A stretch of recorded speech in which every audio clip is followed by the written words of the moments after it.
I found myself sitting in Class 1 of First Pokémon Middle School in Zhejiang Province, one of the best institutions in Chang City. The school was famous throughout the province for producing powerful trainers, top coordinators, and elite breeders. All around me, my classmates were celebrating the end of the college entrance examination, thrilled that they could finally obtain their first Pokémon. Under the rules of the Shenzhou Alliance, citizens could only truly own a Pokémon and start their journey after passing this exam or reaching adulthood. My chubby desk mate Huang Qiang turned to me with a wide grin and asked what kind of Pokémon the school might have prepared for us. I rubbed my forehead and sighed, telling him that free Pokémon were rarely exceptional. The best ones were always claimed by higher-ups, leaving us with common options like Rattata, Magikarp, Zigzagoon, and Poliwag. We would be lucky to get a starter, but its potential would be an absolute mystery. Hearing this, Huang Qiang wailed in disappointment, realizing he had set his expectations too high. A standard Pokémon egg cost 80 to 90,000 league coins, and hatched Pokémon cost even more, far beyond what our ordinary families could afford. As I fell silent, I reflected on my strange reality. I was no longer the original Lu Yu, but a soul that had transmigrated from the mysterious blue star. At first, I was thrilled to escape my old life and live in the Pokémon world I loved. However, inheriting my predecessor's memories quickly brought me face to face with difficult realities. 300 years ago, secret realms merged with this world, bringing over books, games, and knowledge about Pokémon. People eventually integrated these incredible creatures into daily life, but greedy individuals also exploited them for power. The resulting chaos only ended when the first Heavenly King emerged, establishing the Shenzhou Alliance and bringing forth the modern era of trainers. In this era, a top trainer possessed immense power and status, with champion-level Pokémon capable of wiping out entire forests. I felt a deep surge of envy thinking about such figures, though becoming one seemed like a distant dream. I came from a modest family without the vast wealth needed to buy high-potential Pokémon or fund their training. My only immediate hope was that the school might distribute a Pokémon with decent potential, saving me from having to risk the wild or buy a cheap one at a shop. Still, I refused to give up on becoming a trainer. With my unique perspective as a transmigrator, I knew I could still raise a solid team of elite or gym-level Pokémon. The competitive landscape was steep. The Shenzhou Alliance had only 2 official champion-level trainers and fewer than 50 elite-level trainers, not counting the hidden powerhouses within century-old families and massive conglomerates. Near-elite and gym leader-level trainers were more common, occupying positions in every city, provincial gym, and major school leadership. Pokémon strength strictly paralleled trainer ranks across 11 distinct tiers: infant from 0 to 10, beginner from 11 to 20, intermediate from 21 to 30, advanced from 31 to 40, elite from 41 to 50, dojo from 51 to 60, near Ultraman from 61 to 70, Uranus from 71 to 80, near champion from 81 to 90, champion from 91 to 100, and master above 100. Potential determined a Pokémon's strict growth limits and was fixed at birth. Unless a legendary Pokémon intervened, an event recorded only once in 300 years, potential could not be changed. These potential ranks were color-coded, ranging from white for advanced level or below, green for elite level, blue for gym level, light red for quasi-elite level, red for elite level, light gold for quasi-champion level, gold for champion level, and 7 colors for master level. My thoughts were interrupted as the classroom door opened. Our homeroom teacher, Wang Kun, walked in alongside the dean of students, carrying a collection of Pokeballs. Wang Kun placed them on the podium and clapped his hands to get our attention. He acknowledged our excitement after the written exams, but reminded us that a battle test was still ahead. He presented the Pokeballs as a graduation gift from the school to help us start our journeys, while noting that wealthy students with better options did not need to participate. Most of the 50 or 60 students in the room stared at the podium with flushed, eager faces, having waited 16 or 17 years for this moment. Only a few wealthy students remained indifferent, already possessing superior Pokémon provided by their families. I stood in the classroom, fascinated as I examined the magical Pokeballs on the podium. They looked just like the ones from the anime, designed to capture and carry Pokémon. Even the most basic spheres cost at least 600 league coins each, and these were all occupied by screened Pokémon intended for students from ordinary families. As I stared at them, trying to imagine the creatures inside, a sudden voice rang directly in my mind. The system had officially awakened as the gold coin exchange system, but it came with a heavy catch. To fully activate it, my very first Pokémon had to possess at least champion-level potential. As an initial gift, it granted me the Eye of Detection to help with the task. My heart surged with excitement at first, realizing I had received a classic transmigrator privilege. However, as the harsh requirement sank in, I was left completely dumbfounded and furious. Champion level potential was the absurdly high threshold, an incredible rarity that was practically 1 in a million. In a place like Chang City, any Pokemon with even gym level potential was immediately snapped up by league officials, powerful families, and major corporations. Eggs with gym potential sold for hundreds of thousands, while those with Elite 4 or Champion potential were priceless and vanished instantly. Being forced to find a champion-grade Pokemon among free school hand-me-downs felt like an impossible ordeal. My frustrated thoughts were cut short when Director Wang Kun called my name. Because of my top academic performance in Pokemon theory, I was among the first summoned to choose. I took a deep breath, composed myself, and walked toward the podium. A long-haired girl in the front row watched me quietly as I passed, but my mind was entirely focused on the task ahead. Wang Chun smiled warmly at me as I was one of his proudest students. Knowing my family had limited means, he leaned in and quietly advised me to consider a specific grass-type starter among the choices. I thanked him, though I knew I might have to disappoint him to meet the system's strict mandate. I surveyed the labeled Pokeballs, which mostly contained common species like Rattata, Pidgey, Sandshrew, Poliwag, Caterpie, and Weedle. With the teacher's permission, I picked up a ball and released a small purple Rattata. As it scampered on the floor, the translucent screen of the Eye of Detection projected right before my vision. I quickly verified that neither the teacher nor the dean could see the floating interface. The display revealed that the Rattata was level 5, possessed the Perseverance trait, had poor individual values, and held only advanced level potential. It was thoroughly average. I recalled the Rattata and systematically released and inspected the remaining Pokemon one by one. A sequence of white flashes filled the front of the room as I scanned each creature. To my growing disappointment, the absolute best potential among the entire batch reached only the elite tier. The higher-ups had thoroughly screened these Pokemon, leaving 0 high-tier hidden gems behind. With only 1 Pokeball remaining, I pinned my last bit of hope on the grass-type starter Wang Kun had mentioned. I released the final creature, and a cheerful green toad-like Pokemon with a bulb on its back materialized on the floor. It made a cute sound and happily moved around without any fear. It was a Bulbasaur, a species whose final evolution, Venusaur, was remarkably strong. Under normal circumstances, I would have chosen it without hesitation, but the system requirement forced my hand. I looked down at the cheerful creature with a solemn expressions, preparing to inspect its data. The Eye of Detection displayed Bulbasaur's data clearly before me. It possessed gym-level potential, making it the most promising Pokemon among the batch, but it fell short of the champion-level potential required by the system. Driven by the belief that quality mattered far more than quantity, and that my long-term journey required higher potential, I chose to pass. Furthermore, strict laws prohibited private sales or black market trading, stripping offenders of trainer status, so purchasing legally was my only alternative. I recalled the Bulbasaur, placed the ball back, and informed the teacher that I was waiving my choice to leave options for others before turning to walk away. The room fell completely silent. No one understood why I gave up a grass-type starter, though several excited classmates instantly eyed the opportunity to claim it. Wang Chun stood frozen and pale, continuing the selection process in frustration. The pretty girl in the front row watched me with deep confusion, knowing my dream was to become a Pokemon master, while my desk mate Huang Qiang grabbed my arm in disbelief. I reassured him quietly, mentioning I had other options. When he brought up the upcoming battle exam, I was reminded of its strict setup. Candidates had to obtain a Pokemon hatched within 2 weeks and train it for a combat evaluation a month later to secure university admission. Huang Qiang expressed concern over the high cost of quality Pokemon at official shops, knowing our families were ordinary.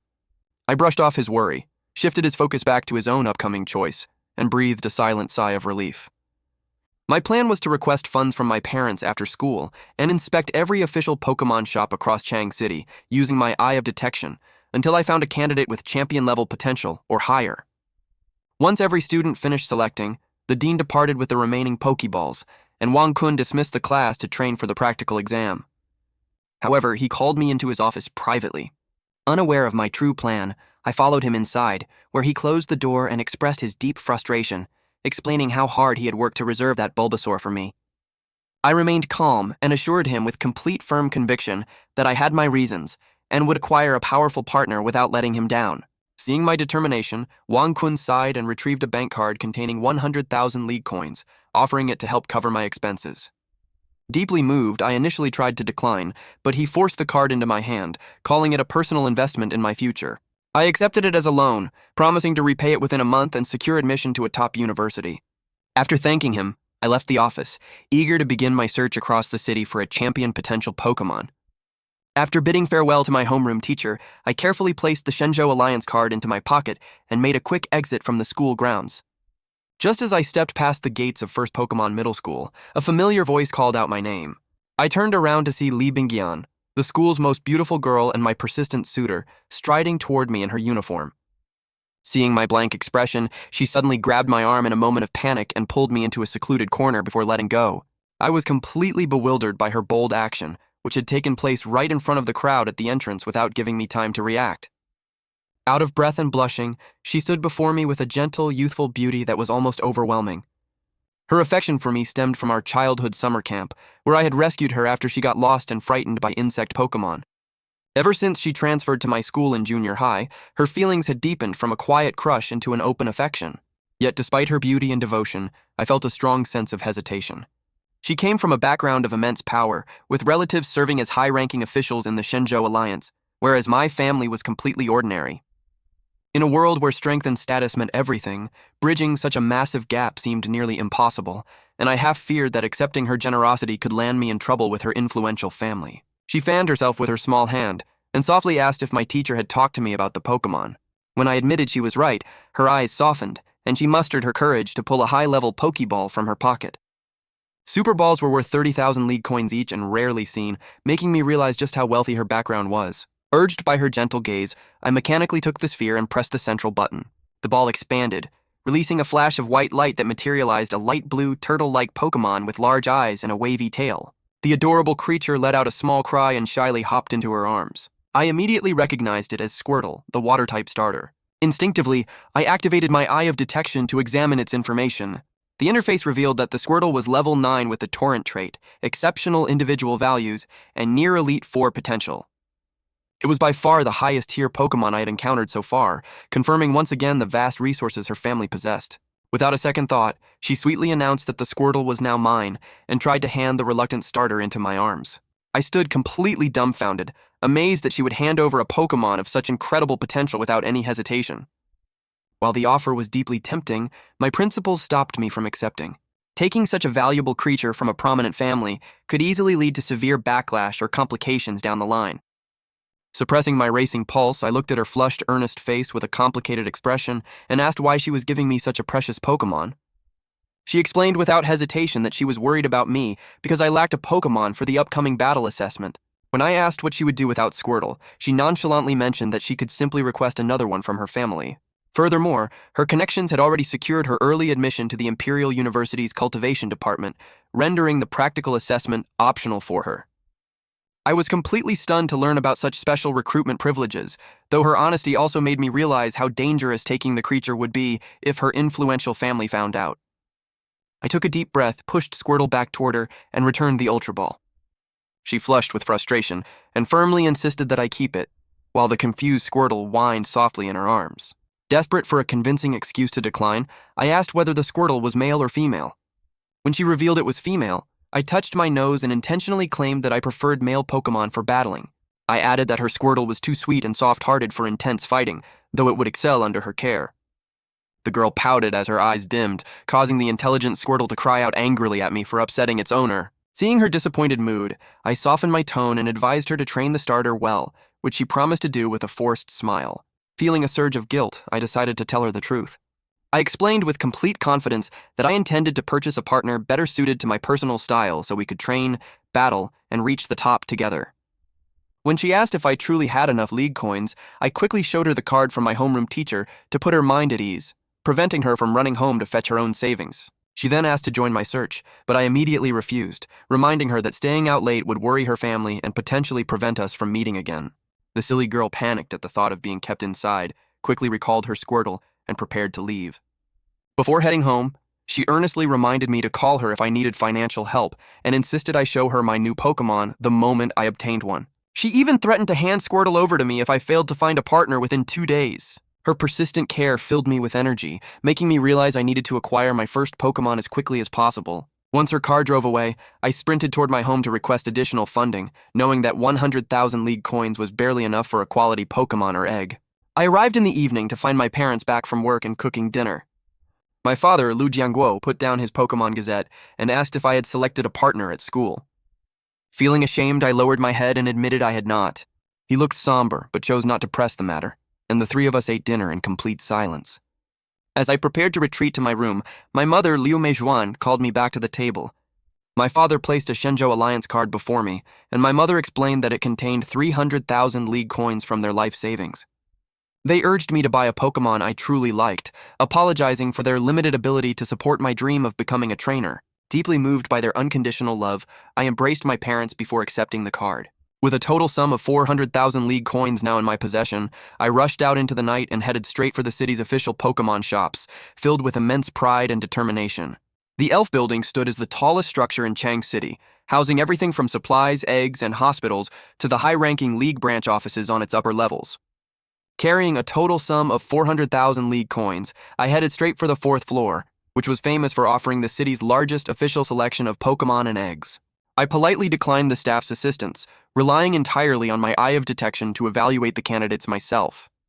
I started in the section for newly hatched Pokémon born within the last 2 weeks. The official labels provided detailed estimates based on testing machines, which I found surprisingly accurate when compared against my own system data, though far less precise. I scanned a Bellsprout with elite potential priced at 160,000 coins, followed by a Rattata listed at 180,000.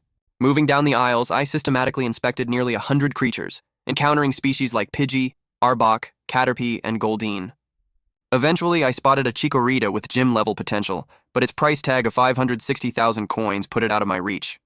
I proceeded to examine over 800 Pokémon across the entire floor, including rare psychic types and starters, but the highest potential among them remained at the gym level, with none reaching the champion tier required by my system. Disappointed but still hopeful, I turned my attention to the Pokémon egg section, where official screening was less precise and hidden gems were more likely to exist.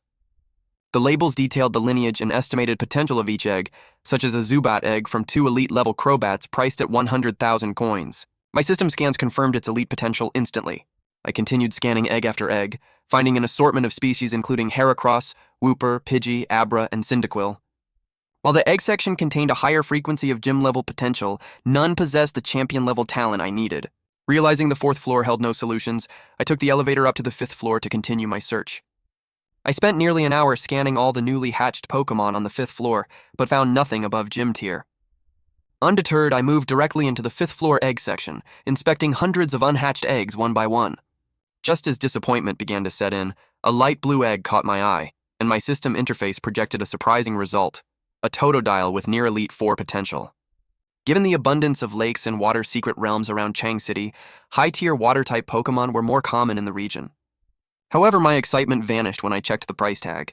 Descended from a Blastoise and a Feraligatr, the egg was listed at 880,000 League coins, a sum far beyond my 400,000 coins, forcing me to leave it behind and keep searching. Despite its high price of 880,000 Alliance coins, I made a mental note of the Totodile egg's location. Finding a Pokémon with near Elite 4 potential was a 1 in 100,000 occurrence, giving it incredible training value if I could somehow secure the necessary funds later. For the time being, I had to move on. I patiently examined the rest of the 5th floor's eggs, but my search yielded nothing further. After scanning over 3,000 Pokémon and 1,000 eggs inside the Elf Building without uncovering a single champion-level candidate, I felt thoroughly discouraged. I took a deep breath, regrouped, and left the building to visit the city's 3 remaining independent Pokémon shops. The nearest was Star River Elf House, located just a short jog away. Though only 1 story high, it covered several thousand square meters.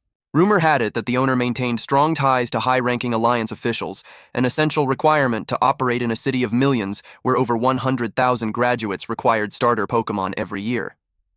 I entered the shop, politely declined a staff member's assistance, and began scanning the inventory.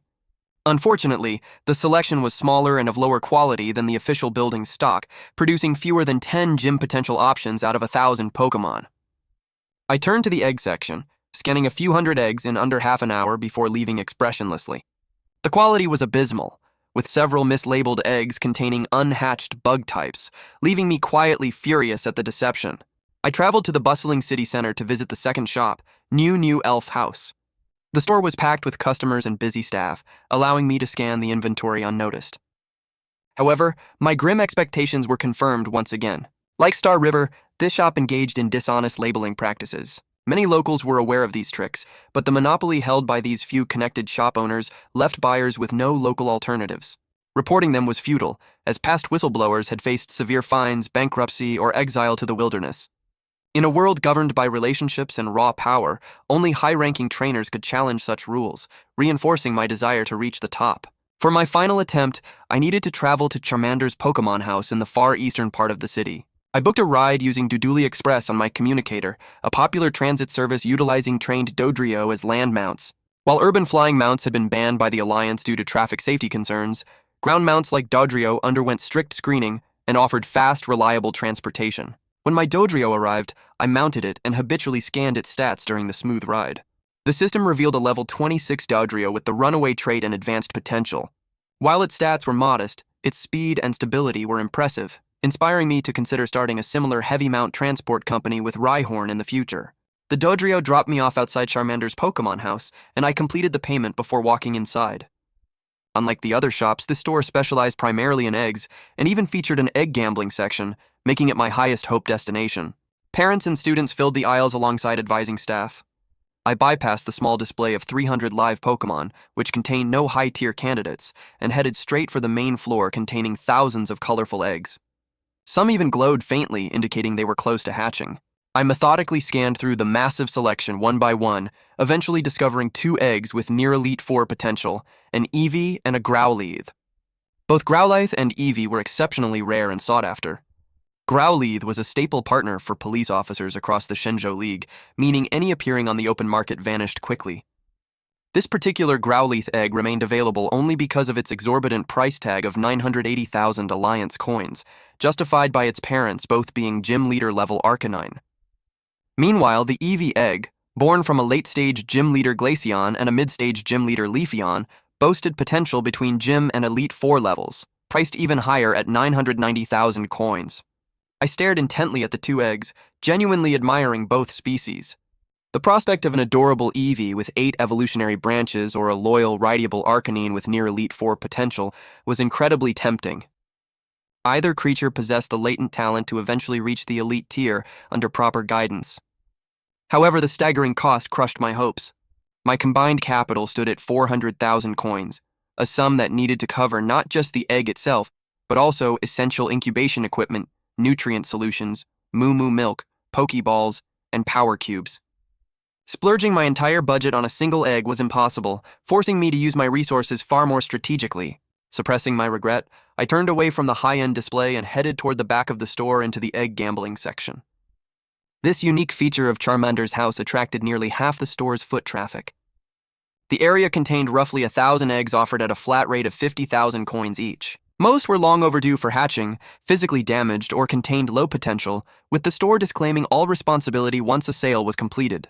The craze had hit its peak 5 years prior, when a customer purchased a 30,000 coin egg from this exact section and hatched a Dratini. The resulting frenzy brought high-ranking officials, corporate executives, and top trainers from across the province, driving prices over 100,000 coins before the hype faded and prices settled back to 50,000. Thinking of that legendary purchase made me deeply envious. A Dratini evolved into Dragonite, a pseudo-legendary Pokémon representing one of the most powerful and majestic types in existence. Champion Lin Ran himself dominated the league with a champion-grade Dragonite, proving its incredible combat potential. Driven by this knowledge and relying on my Transmigrator luck combined with my eye of detection, I carefully scanned the rows of bargain eggs, determined not to miss a hidden gem. My initial scans were thoroughly depressing. I inspected over 300 eggs, only to find that 99% were damaged beyond saving or possessed negligible potential. Mislabeled eggs containing Caterpie, Pidgey, or Nidoran filled the shelves, alongside non-viable eggs of rare species like Ralts, Charmander, and Pichu. I quietly fumed at the shop owner's greed, realizing that without the famous Dratini story, almost nobody would buy these non-viable eggs. Just as despair began to settle in, a brilliant light golden glow flashed before my vision, almost blinding me. My system interface revealed a Pokémon egg possessing at least near-champion potential. Overjoyed and barely containing my excitement, I called out to a nearby waitress to retrieve the egg immediately. My loud voice drew curious glances from surrounding shoppers, who quickly looked away with disgust upon seeing the egg's dented, fiery red shell. To an untrained eye, the egg appeared completely dead and incapable of hatching, leading onlookers to assume I was simply wasting my money. Indifferent to their judgment, I carefully took the egg into my hands, handed over my payment card without hesitation, and finalized the purchase to secure the partner that would complete my system mission. The clerk at the desk remained remarkably professional, treating me with kindness rather than the disdain shown by the surrounding shoppers. Being in her early 20s, she understood the overwhelming joy of acquiring a first Pokémon. However, seeing the visibly cracked surface of the egg, she gently advised me that it might never hatch and offered to let me choose another. I knew she meant well, but I held my ground, confirming firmly that I wanted this exact egg. She led me to the front desk, where I paid 30,000 Alliance coins and carefully pocketed the official invoice, holding the precious bundle in my arms as if it were fragile glass. She then timidly asked if I needed any additional items, mentioning that the store housed a full supply market. Though she still assumed the egg was non-viable, her sales commission motivated the casual suggestion. I suppressed my internal excitement, reminding myself to remain completely calm, and agreed to browse the section. Delighted by the response, she enthusiastically guided me to the supply area.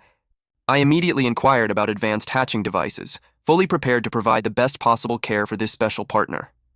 She brought out a cylindrical glass chamber designed to safely accelerate incubation without side effects, priced at 80,000 Alliance coins. I added one to my bill without hesitation. Next, I asked about nutrient solution, which cost 20,000 Alliance coins per dose. While the clerk suggested that 2 doses were usually more than enough for a standard egg, I looked down at the light golden interface projected over the egg in my arms. The system revealed a fire-type Chimchar with near-champion potential, noting a congenital deficiency that required substantial supplemental nutrition to hatch successfully. A gym potential egg commanded nearly 1,000,000 coins, making a near-champion specimen truly priceless. I knew that if word of this discovery leaked, high-ranking trainers, Elite Four members, or black market poachers would stop at nothing to claim it. In a world governed by raw power, I needed to get strong enough to protect my team. Overriding the clerk's mild surprise, I requested 8 full portions of nutrient solution, masking my intent by claiming I had other eggs to hatch at home. She accepted the explanation and prepared the bottles. I then asked about energy cubes to feed the newly hatched starter. She detailed the pricing tiers, ranging from basic boxes at 2,000 coins to advanced boxes at 9,000 coins, with each box lasting 1 week. While the prices made my jaw drop, realizing a Pokemon's monthly diet cost far more than my own living expenses, I gritted my teeth and ordered 4 boxes of advanced energy cubes. My Chimchar deserved the absolute best start in life. To complete my preparations, I requested a crate of Moo milk and 3 standard Pokeballs, scaling back from an initial thought of 6 to conserve my remaining funds. The clerk smiled brightly, thrilled by the sizable commission my order generated, and invited me to relax with a cup of tea while she carefully packaged all my supplies. Before long, the clerk gathered my purchases into a small mountain of supplies. Seeing the pile, she softly asked if I would like them delivered directly to my home upon payment. I accepted the offer with relief, delighted by the store's convenient service. Moving to the front desk, I tallied the bill: 80,000 league coins for the advanced incubator, 160,000 for 8 portions of nutrient solution, 36,000 for 4 boxes of advanced energy cubes, 1,800 for 3 standard Pokeballs, and 3,000 for a case of Moo milk. The total came to 280,800 coins. The owner generously rounded the bill down to 280,000, and I swiped my card to pay, watching my savings shrink with mixed feelings. Before leaving, I retreated to a quiet corner, set up the advanced incubator, placed Chimchar's egg inside, and poured in the first 2 doses of nutrient solution. I handed over my address, cradled the incubator carefully in my arms, and walked home. Charmander's delivery service proved exceptionally fast. Shortly after I stepped through my front door, a delivery cart arrived. A muscular Machoke unloaded my supplies outside. Instinctively scanning it, I saw a level 24 Machoke with elite potential, a solid mid-tier worker perfectly suited for heavy labor. The commotion woke my parents, who helped me carry everything into my bedroom. By the time we finished, it was already 10 in the evening. The 3 of us sat together, staring intently at the cracked egg resting inside the glowing incubator. My father asked in a low voice if a broken egg could truly hatch, and I assured him with complete conviction that it would. Sensing my financial strain, my mother worriedly offered to borrow money from my grandmother so I could buy a different Pokémon. Deeply touched, I hugged them both and firmly insisted that this egg would hatch into an exceptionally strong partner within 3 days. My parents chose to trust me, reassured me of their support, and returned to their room after making sure I had enough money left. Watching them leave, I felt a familiar ache. Most people were priced out of becoming trainers simply because quality Pokémon and their upkeep were absurdly expensive. Looking at my remaining balance of 120,000 league coins, I realized I needed to earn money quickly to sustain Chimchar's growth. Fortunately, registered trainers received monthly subsidies from the league. 1,000 coins for beginners, 5,000 for intermediate trainers, 10,000 for advanced trainers, 100,000 for elite trainers, and 1 million for gym leaders. Beyond base stipends, higher-tier certifications granted access to rare secret realms, specialized training items, and high-potential eggs. I stared at the incubator, knowing this Chimchar with near-champion potential represented my entire future. I recalled that my system had not triggered any new prompt yet, likely waiting for the egg to officially hatch. At midnight, I noticed the egg had absorbed the initial liquid, so I opened 2 more doses of nutrient solution and poured them in. Finding everything stable, I went to sleep while holding the incubator in my arms. The next morning, I added 2 more doses of nutrient solution. Remembering my promise, I snapped a picture of the incubator on my communicator and messaged Li Bingyan, telling her that my new partner would hatch soon. Receiving no immediate reply, I spent the quiet day watching over the egg. By evening, I poured in the final 2 doses, exhausting all 8 portions. Late that night, as I slept holding the device, the egg pulsed with a subtle, fiery red glow that went unnoticed in the dark. When I woke the following morning, I habitually scanned the egg with my eye of detection. To my immense relief, the deficiency note had vanished, leaving a healthy display confirming a fire-type Chimchar egg with near-champion potential. Moments later, the egg began to radiate an intense, blinding light. Recognizing the signs of hatching, I quickly opened the chamber and set the egg on the table. With a brilliant flash, the shell dissolved, leaving a small orange monkey with a bright flame flickering on its rear. Time seemed to stand still as our eyes met, establishing an instant, profound bond. The newborn Chimchar let out a happy cry and leaped directly into my arms. I caught it, holding it close as tears of pure joy filled my eyes, immensely relieved and thrilled to finally welcome my very first Pokémon into the world. They say that a newly hatched Pokémon views the very first person it sees as its closest companion, and my little Chimchar clung to my arms from the moment it opened its eyes. Examining it closely, I noticed it stood nearly 0.7 meters tall, significantly larger than the typical 0.5 meters for its species. Given its massive nutrient intake and extraordinary innate talent, this extra size made perfect sense. I activated my eye of detection to scan my new partner, and the displayed data completely blew me away. The newborn Chimchar was already level 4 with the Blaze ability and near-champion potential. Its individual values were essentially perfect across every stat, making it a 5v Pokémon right out of the shell. It had already mastered Scratch, Leer, Ember, Brick Break, and even inherited Fire Punch, giving it a powerful combination of fire and fighting-type moves from day 1. Seeing such an absurd starting kit made me realize just how blessed high-potential Pokémon were, reflecting the incredible strength of its lineage. I pulled some fresh moo milk from the refrigerator to feed the little guy. Because newborn Pokémon go through a 3 to 7 day transition phase, they cannot engage in battles right away and require gentle care, milk, and light daily training. Given its high potential, I estimated it would pass through its infant phase in just 3 to 5 days. After feeding it, I set Chimchar on the table and held up a standard Pokeball, asking if it would officially join me as my partner. It let out 2 happy squeaks, nodded eagerly, and allowed me to toss the ball. The central light flashed 3 times before settling silently on the table. Overjoyed at officially capturing my first Pokémon, I released Chimchar immediately so we could keep playing. After an hour or 2 of bonding, the little monkey grew drowsy and fell asleep right on the table. Smiling at how fragile and cute it was, I snapped a quick picture to send to Li Bingyan before carrying Chimchar over to my bed. When I tried to step away, its small paw gripped my pant leg tightly like a nervous child, so I decided to lie down and take a nap alongside it. Unable to sleep, I turned my attention inward to communicate with the system. After its initial awakening, the system had gone silent, but this time I successfully connected and unlocked its full functionality. The gold coin exchange system allowed me to earn battle experience and gold coins whenever my captured Pokémon defeated an opponent. However, to prevent farming low-level targets, the system limited gold coin rewards to 1 victory per unique enemy Pokémon per month, though experience points remained uncapped. Browsing the system shop left me both thrilled and agonizingly frustrated. Gold coins could be exchanged for an incredible array of items, including elemental essences for 30,000 coins, fire-type charcoal for 100,000, potential enhancement potions for 150,000, and ability capsules for 80,000. Pseudo-legendary Pokémon cost 1.5 million coins, while high-tier legendaries like Rayquaza, Groudon, and Palkia required astronomical 8 or 9 figure sums. Looking at the endless catalog of divine treasures while possessing a net balance of 0 gold coins was absolute torture. Still, knowing that a clear path to power lay ahead filled me with immense drive. I stroked the sleeping Chimchar by my side, resolving to guide it through its infancy so we could take the battle scene by storm, earn our first fortune in gold coins, and climb to the very top. The following day, I continued feeding Chimchar its moo milk and engaged in light physical exercises to help it pass through its infancy as quickly as possible. During those first couple of days together, I quickly realized that my little starter possessed a fiercely competitive nature and a deep desire to grow strong. Unlike typical newborns, it showed little interest in playing, choosing instead to push its physical limits with remarkable dedication whenever I encouraged it.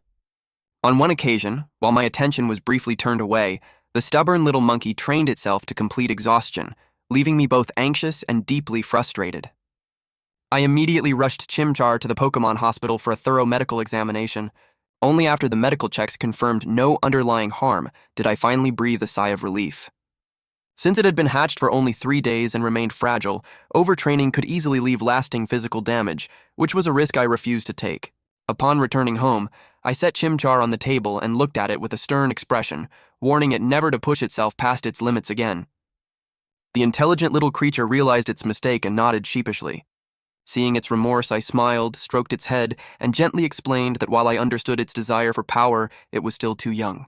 I promised that once its infant phase passed in a day or two, we would step out to battle other Pokémon together and fulfill our goal of becoming stronger. Hearing this, Chimchar's fighting spirit reignited, eager for the upcoming battles. For the next 2 days, I stayed indoors, splitting my time between exercising with Chimchar and messaging Li Bingyan on my communicator. She had just replied to my earlier messages, explaining that she had visited her hometown without her device, which caused the delay. Upon learning that my egg had hatched into a Chimchar, she expressed her delight and praised its cute appearance, prompting us to make plans to meet up whenever time allowed. While I stepped away to feed Chimchar, Li Bingyan was back in her bedroom wearing Pikachu pajamas, blushing with joy as she held her communicator and celebrated our upcoming meetup. Excitedly rolling around her bed with a Pikachu plushie, she summoned her newly evolved Wartortle to share the good news. The poor Wartortle, having recently evolved after consuming a water essence, looked utterly bewildered as its infatuated trainer picked it up, spun it around, and complained about its increased weight, making it far less cute to carry. 2 days flew by in a flash. One morning, I routinely scanned Chimchar with my eye of detection and received a wonderful surprise. After 6 days of dedicated effort since hatching, Chimchar officially completed its infancy, reaching level 11 and securing early-stage beginner strength. This milestone meant it was finally ready for real combat. Scanning its stats revealed that Chimchar was now a level 11 beginner with the Blaze ability and near-champion potential, retaining its perfect individual values. More impressively, it had already learned Scratch, Leer, Ember, Brick Break, Taunt, Fury Swipes, and its inherited Flame Punch.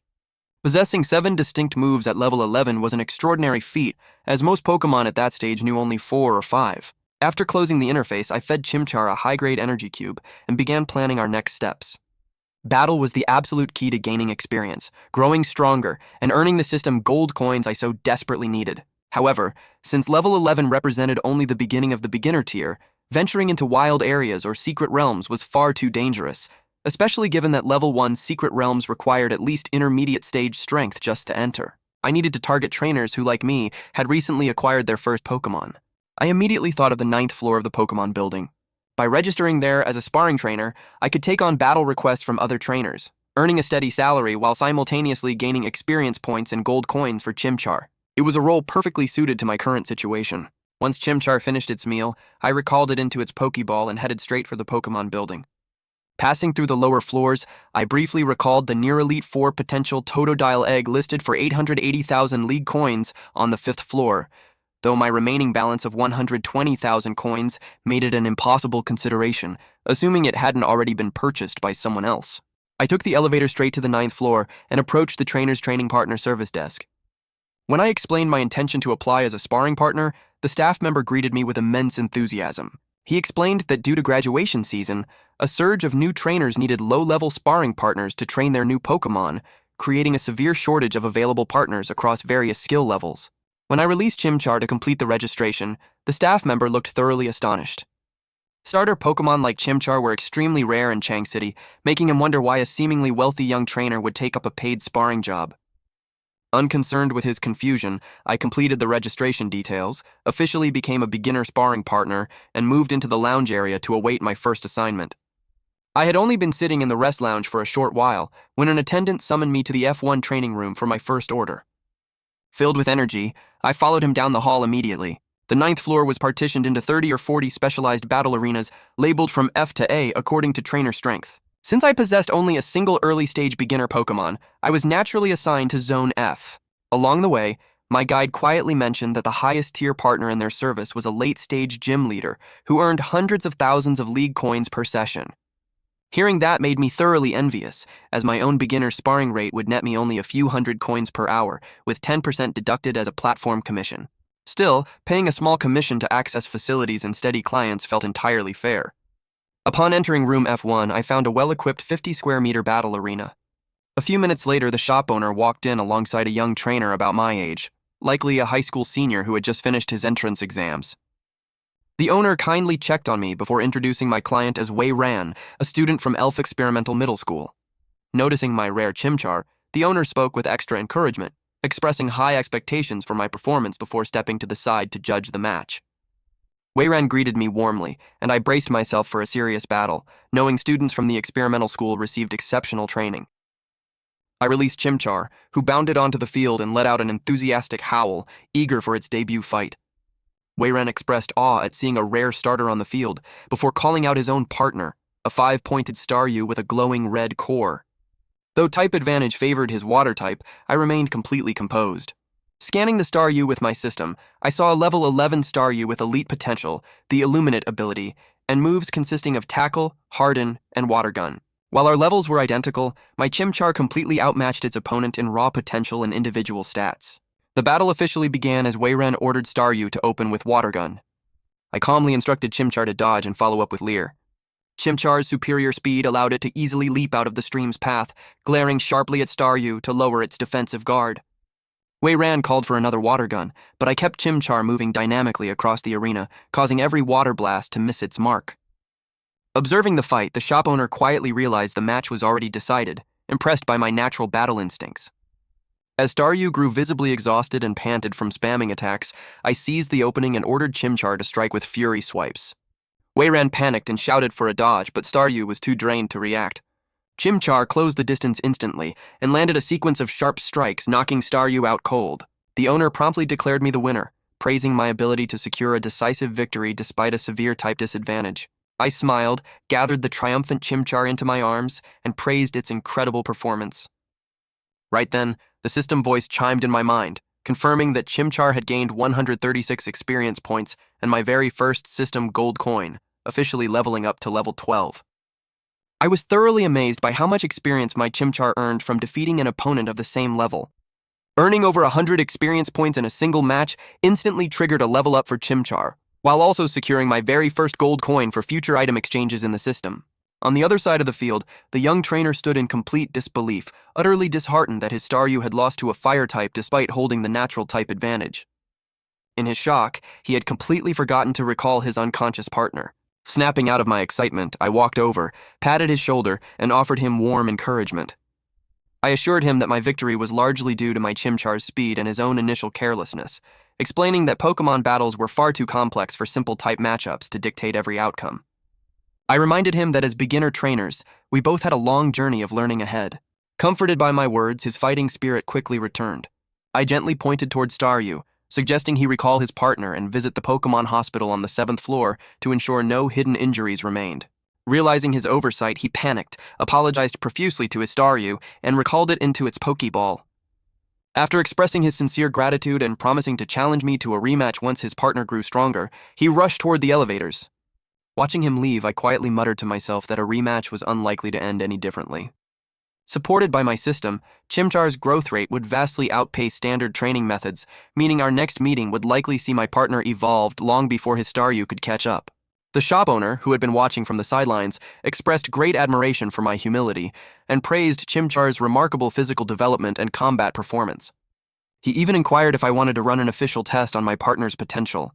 My 6-day-old Chimchar had already reached 0.8 meters in height and weighed nearly 9 kilograms, far surpassing average newborns of its species due to its near-champion potential and massive nutrient consumption. However, I politely declined the test, knowing that keeping a low profile was much safer. The owner nodded understandingly and processed the transaction on his communicator, transferring 270 Alliance coins to my account after deducting the standard 10% platform fee. Receiving immediate payment for my hard work was incredibly satisfying. I checked my communicator, messaged Li Bingyan back, and returned to the lounge alongside the owner to await my next order. Before long, a new assignment summoned me to the F3 training room. I stepped inside and apologized for any delay, meeting a referee and my next employer, an enthusiastic girl holding a Pokeball who was eager to start right away. Her eagerness matched my own desire to collect more experience in gold coins. She released her partner first, sending out a green Bulbasaur in a flash of light. Seeing the grass type, I smiled inwardly at what was essentially a free win for my Chimchar. I called out my partner, who stepped onto the field pulsing with fighting energy. Seeing a fire type across the arena made the girl visibly nervous, but she quickly cheered her Bulbasaur on, inspiring the small creature to take a firm combat stance. The referee officially signaled the start of the match, and the girl hurriedly ordered her Bulbasaur to open with Tackle. I calmly issued instructions for Chimchar to dodge and counter with Ember. My system scan had already revealed that her Bulbasaur possessed gym potential, but was only level 11 with 3 moves, leaving it at a distinct disadvantage in level, moveset, and typing. Though Chimchar could have ended the fight instantly, I chose to prolong the match slightly out of courtesy for a paying client. Chimchar effortlessly sidestepped the incoming tackle and opened its jaws, spewing a cluster of bright flames across the arena.